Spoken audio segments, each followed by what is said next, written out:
Hey folks, Rob Franek here, Editor-in-Chief here at the Princeton Review, and today, my friends, we are tackling the AP World History Modern Exam. Now, the College Board, the creators of all things AP, divides world history up into 4 distinct time periods, starting from about 800 years ago right up to present day. So today, we are going to take a look at each one of those periods and discuss the key concepts that you should focus on to prepare for this monumental exam. But first, some advice that applies across all time periods on the exam. And here it is, my friends. Focus on the big picture. In a nutshell, the AP World History Modern Exam is testing your ability to make connections between different societies and different time periods. Now, for every given period, for any given period of time, you should be able to explain who did what and how what they did affected the rest of the world. In other words, focus on the big picture. It will not fail you, my friends. And if you focus on that gloriously grand picture, keep in mind that the College Board is assessing your ability to think critically about 6 key themes. Now, those themes are: number 1, humans and the environment; number 2, cultural developments and interactions; 3, governance; 4, economic systems; 5, social interactions and organizations; and 6, so important, technology and innovation. Friends, as you work your way through time periods, look out for these recurring things. Keeping that big picture perspective as well as you study will help you contextualize the historical events and developments that you'll be tested on. All that said, my friends, and without further ado, let's jump right in. Time period number 1, regional and interregional interactions. Now, the years here are 1200 to 1450. Folks, there are buckets of information to cover during this 250-year period, so let's break it down into a few key concepts. Number 1, you should have an understanding of world religions: Buddhism, Christianity, Confucianism, Hinduism, Islam, Judaism.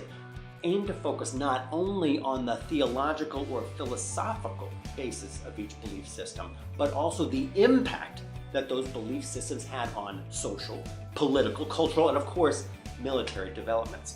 Next, you'll need to have a firm understanding of the developments within each region of the world, including the Middle East, Europe, Asia, Africa, and the Americas.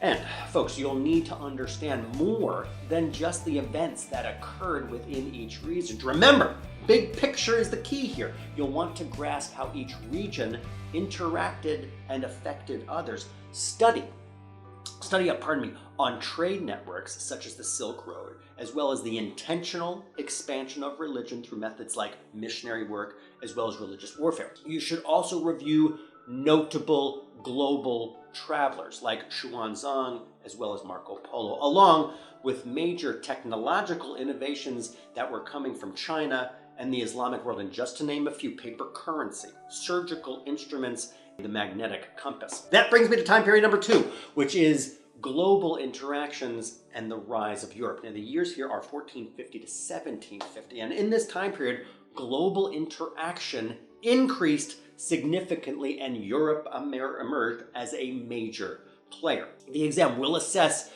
your understanding of the interactions among regions and cultures, particularly in relation to Europe. Accordingly, my friends, you should spend a good chunk of studying time focused on major European developments from this period, including changes in European thought and expression during 4 key cultural movements: the Renaissance, the Protestant Reformation, the Scientific Revolution, and the Enlightenment. You'll also need to know about European exploration and expansion.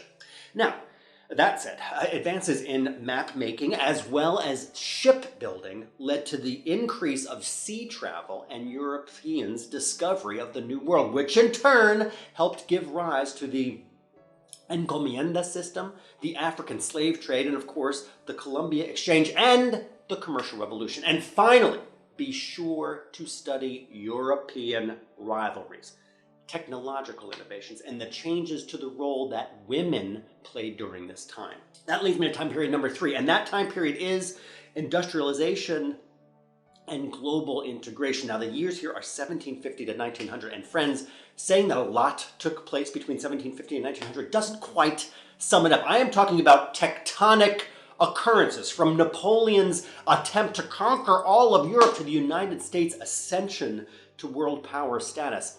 That all said, let's focus on a few key concepts that you'll need to understand from this time period. First, there's the American Revolution and the French Revolution. You should focus on the causes and the consequences for each, and you should be familiar with the independence movements in Haiti and Brazil and Mexico and across Latin America. And of course, as you're studying, look for the connections between all of those events. Remember, the phrase of the day, my friends, is the big picture. And of course, we absolutely cannot forget about the Industrial Revolution, the single biggest event of the time period that affected everything from political and economic developments to technological advances to European imperialism in Africa and Asia to the inclusion of women and children in the workforce. Friends, you'll need to take a deep dive into this historical period and fully understand how industrialization affected both daily life as well as global relations. And that brings us to our fourth and our final time period, and that time period is World Wars and globalization. Now, the years here are 1900 to present. Now, from 1900 onward, you'll want to focus on the major global events and wars that took place during the 20th century. You'll want to understand the causes and the sequence of events leading up to World War II, including the murder of Archduke Franz Ferdinand and the formation of key alliances, the Allies and the Central Powers. You should also understand the end result of the war as seen through the Treaty of Versailles. And of course, the creation of the Joint Council of Nations called the League of Nations. Likewise, you should be familiar with the causes and consequences of World War II. Familiarize yourself with Stalin's 5-year plans. The Great Depression, of course, the emergence of fascist power, and finally the rise of Hitler and the Nazi Party. Also, folks, there are key pacts that you should be aware of, including the Nazi-Soviet Pact, the Anti-Comintern Pact, and the Tripartite Pact.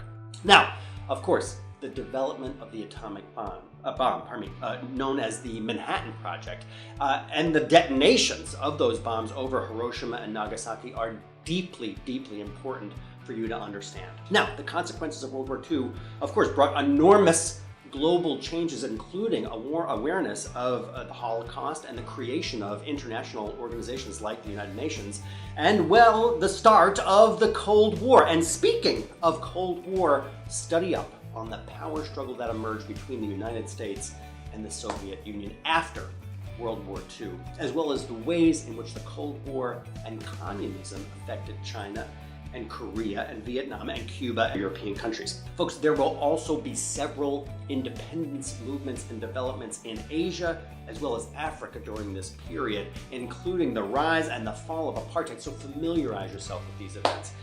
And lastly, spend some time focusing on recent events and development in world history since the 1980s.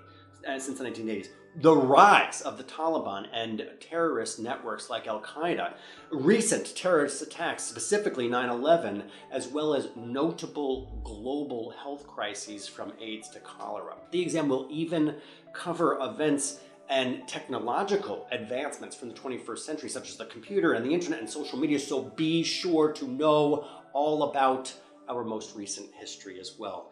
Friends, we've covered a lot of grounds. I'm hoping that you enjoyed this video as much as we did making it. If you're planning to take the AP World History Modern exam, please do leave us a comment and let us know how your AP prep is going. And of course, if you haven't already, please do subscribe to our channel for the latest updates on standardized tests and college admissions, study tips, and much, much more. Rob Franek, Editor-in-Chief, signing off for today. Be well, friends.